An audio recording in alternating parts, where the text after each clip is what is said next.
कि तहरा मोहब्बत में अरे जिंदगी खराब हो गई। तहरा मोहब्बत में बिगड़े के जन्म हम बिगड़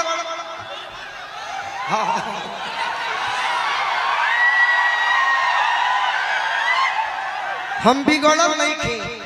अनुपमा आदमी खराब ना होला, आदमी खराब। अच्छा पैसा ठीक ठीक खड़ा रह आदमी हटो मैडम।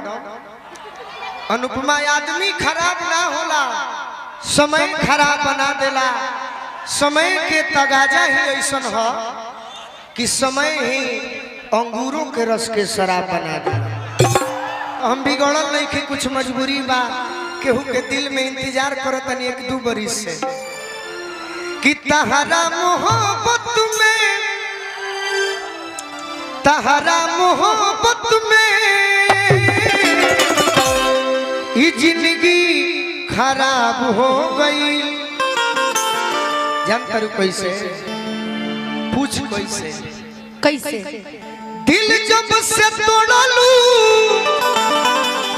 हमारा के छोड़लू, तब से अरे संगतिया शराब हो गई। तहरा मोहब्बत में ये जिंदगी खराब हो गई। तहरा मोहब्बत में ये जिंदगी खराब हो गई। जानती हो अनुपमा, प्यार मुलायम होला, प्यार बहुत मुलायम होला। यूपी वाला मुलायम ना, एगो चीज होला प्यार मुलायम।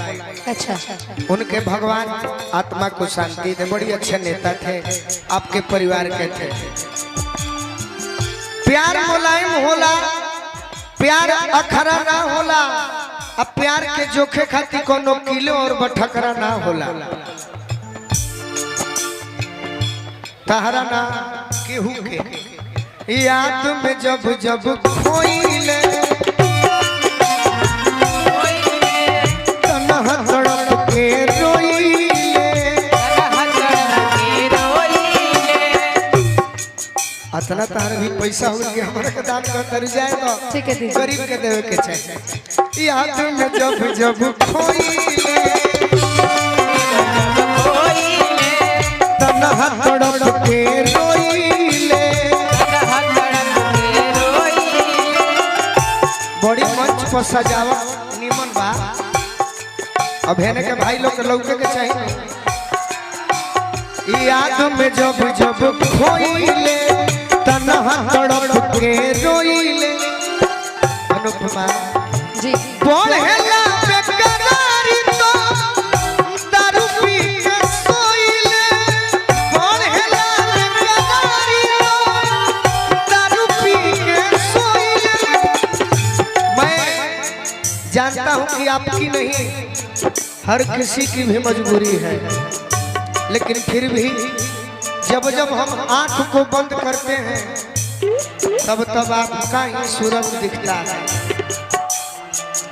अब तो बंद आँखियों में लौके सूरतिया मिलना ख्वाब हो गई। तहरा मोहब्बत में ये जिंदगी खराब हो गई।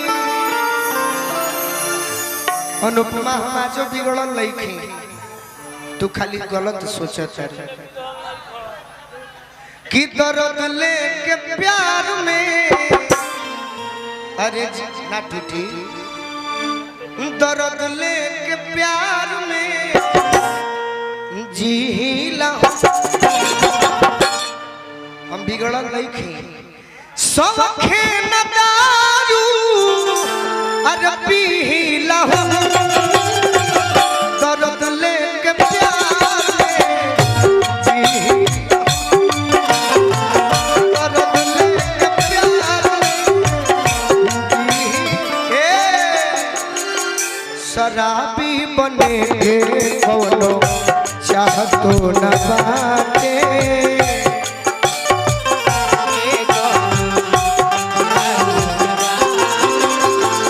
अनुज भैया बाकी भी न पियले गुल के रहा तो न बाटे।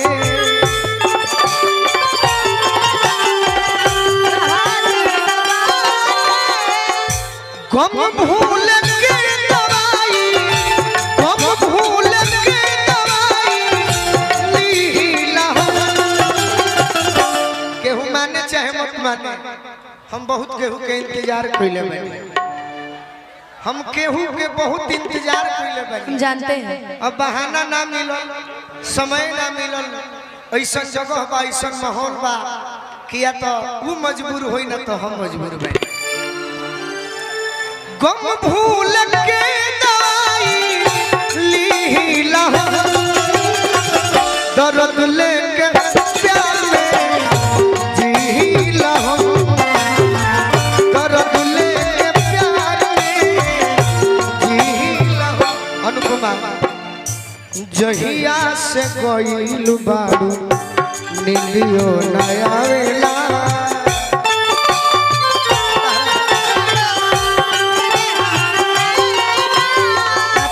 खौड़ी पाकन से मनोरंजन सिंह की तहरा खाती दिले बैठे। अच्छा हमरा खाती आई तो तहरा के देव थोड़े बगली में रख ले। जहिया से गइल बारू नीलियो न आवेला।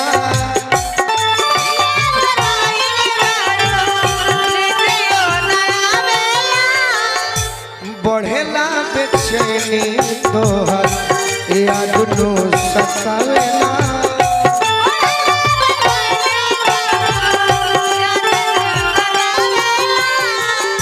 प्यार जान करो अनुपमा के करा के कहल जाला। किसको? परसों हम एक दिन अपना बाजार में गई नहीं, जहाँ हमारे गांव बा, तो को नौजवान भाई कहले कि भैया हमरो आपसे बड़ी प्रेम करते हैं, रौरा अपन नंबर दी। तो हम नंबर दे दी, केहू के दे दी हले जी हमरा के प्रेम करेला। 6299979529 कने कि सोना नंबर देता है। एक बार और कहानी कि 6299979529। बाकी परेशान मत करी, काम होई तो कही हो। एक दिन 3 बजे राती के फोन करता, कने हेलो कहा भैया प्रणाम, कने मर्दे 3 बजे कौन टाइम है? तो कहता कि भैया नींदे नहीं खेला। तो ही कोनो बात प्यार करो के कहल जाए। जखमी करेज फागल, जखमी करेज फागल सीला। दर्द लेके प्यार में जीला। दर्द लेके प्यार में अरे जी